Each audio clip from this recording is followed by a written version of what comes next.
Dahlia Lithwick joins us. She wrote a piece in Slate magazine called "Democratic Reluctance to Even Utter Impeachment is Becoming Untenable." Dahlia, it's been a long time. Welcome back to the Young Turks. Thank you for having me. Oh, it's great to have you. We used to have you on all the time back when we were on the radio.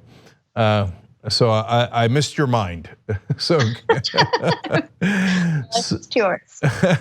So before we get to the politics of it, first let's talk about the legal aspect of it.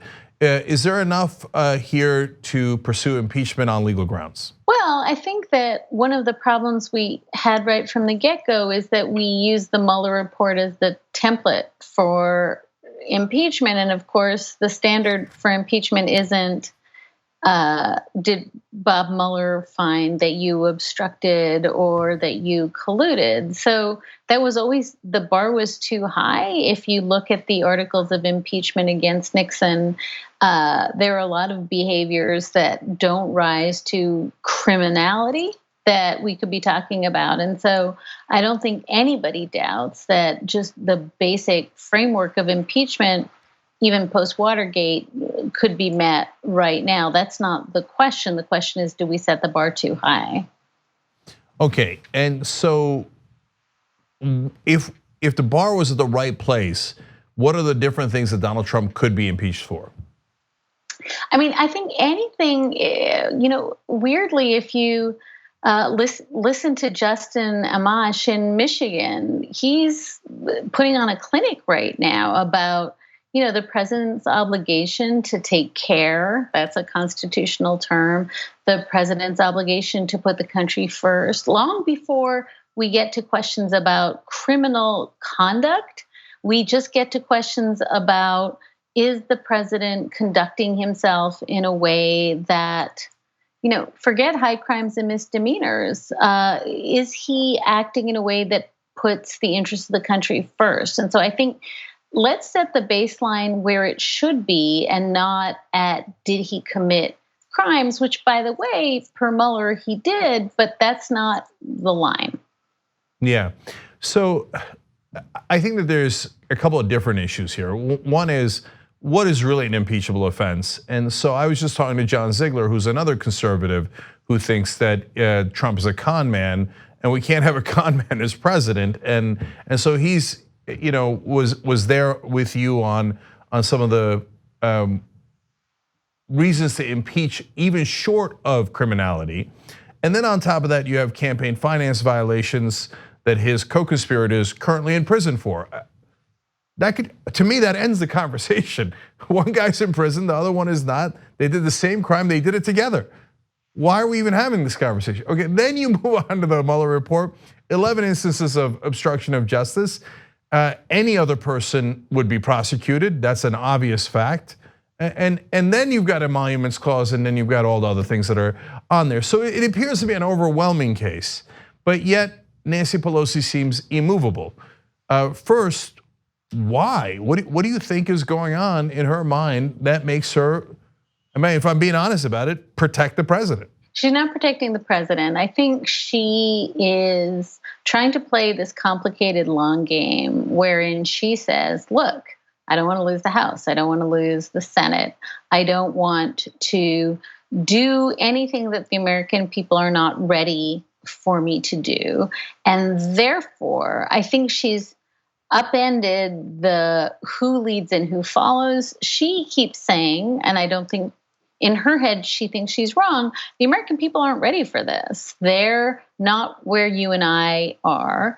And so we're going to slow walk this and have a bunch of investigations, and we're going to have hearings, and we're going to uncover things and unearth things. And there's going to be this aha moment at which the American people say, right, now we understand all the things you just said, Watergate and Deutsche Bank and colluding and conspiring and obstruction. We're not there yet. And I think this is the real question you're asking me. She doesn't seem to understand the American people are not going to get there without her taking us there. And that's the problem we're having, is that the American people are not going to wake up and say, I'm ready. That's Congress's job. Yeah, so of course I'm greatly frustrated by her leadership, but I'm frustrated on many different counts with her leadership. But on this in particular, it's the number one problem the Democrats have. They never make their case, and then they go, "Oh, the American people aren't there yet." Well, maybe if you tried, maybe if you actually, like Donald Trump blares from a megaphone daily, nonstop, his case. His case is nonsense, his case is riddled with lies, it makes no sense at all, but he's got a megaphone and he uses it. Whereas the Democrats hide in the shadows and in the corners, afraid to make their case. Dahlia, how could they not see that? That, yeah, it might make a difference if you actually presented your side. And I think, in fairness, that's why everybody's so frustrated with Mueller, right? Because Mueller made the case in 448 terse pages of declarative legal sentences. He said, here are 10 obstruction offenses that I would charge if the Office of Legal Counsel didn't preclude me from charging, right? That's it, we're done. That was one of the articles of impeachment against Nixon, obstruction. And I think what you're saying is, why does she feel like if we have some more hearings or we have, another investigation or somebody else testifies, then we'll know the thing that we don't know now. We know everything now. Everything we know now, by the way, we knew from the first indictments that Mueller filed a year ago. So we're backing away from facts that are actually known, and we're saying, well, yeah, we know all that stuff because we know all these Russians have been indicted, and we know that Manafort and Flynn and everybody else has been indicted. And yet there's this one other thing that if we just knew it, the American people would be ready to move forward. And you're quite right. The frustration is that, the Republican worldview is like, we start from the presumption that we're going to indict and then we find facts. And the Democrats seem to say, we have all the facts we need, but we need 2 more facts and then we can move forward. It's incredibly frustrating. Yeah, well, in fact, the question I asked earlier in today's show is there any crime that Donald Trump could commit that Nancy Pelosi would impeach for? Because we now have, 2 crimes crystal clear: campaign finance and obstruction, and then many others that are possible to prove if you actually went through the proceedings. So could he shoot someone on Fifth Avenue and get away with it because Nancy Pelosi wouldn't pursue impeachment?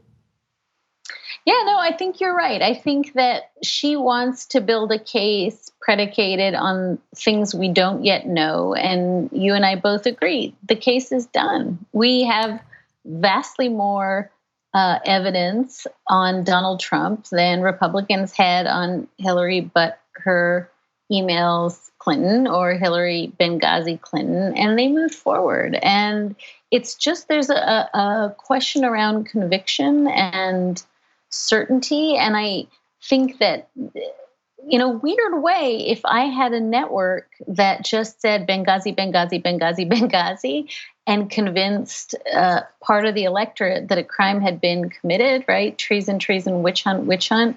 This is much easier. There isn't an analog, I think, for progressives where nobody is saying, don't pay attention to the tiny details of the facts. We're going to go ahead and indict. There isn't that. And so I think in some sense, Nancy Pelosi is waiting for something to rush in to the media sort of informational sphere that will close the case. And we just don't have that. Look, in a sense, so the conservative movement has Fox News, and then they do the lies over and over again, propaganda. The progressive movement, to be honest, has us, right? We have the TYT network, and we don't do lies, we do facts. And we repeat the facts over and over again. His co-conspirators in prison, his co-conspirators in prison, et cetera. But the Democratic Party leadership can't stand us.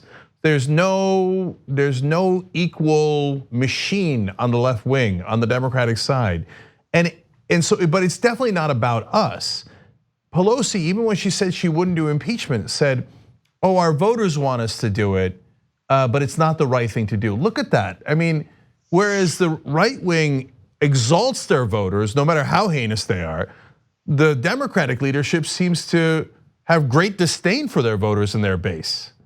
Am I seeing it wrong, Dahlia? Doesn't it seem like that? I don't think you're wrong. I think that there is a feeling that the voters aren't with us and we can't make them be with us. And so we're going to wait. And some magical thinking is going to, by virtue of ponies and unicorns, like bring them along with us. And you're quite right. I think there isn't that sort of force of will to say, we're all in this together. We're talking about impeaching, and that's what we're going to do. I think it's got a million analogs, but I think that it's both the strength and the weakness of the progressive community is nobody tells us that facts are facts. We want to investigate ourselves. So I think the larger issue that you're flagging and it's worrying is we're in a posture where Nancy Pelosi and Adam Schiff and Jerry Nadler are saying over and over again, this is a constitutional crisis. This is unprecedented. We've never seen anything like this. And also infrastructure. That has to be wrong. As a sort of normative matter, that's not the right answer. But I think that we jack it up to 11 and indict and put people in jail and have show trials, which is what we're hearing on the other side, isn't the answer either. And so I'm not super confident what the answer is. Yeah, well, I am. So I mean, they say you're exactly right. Nadler says it's an unprecedented constitutional crisis, and I won't do anything about it.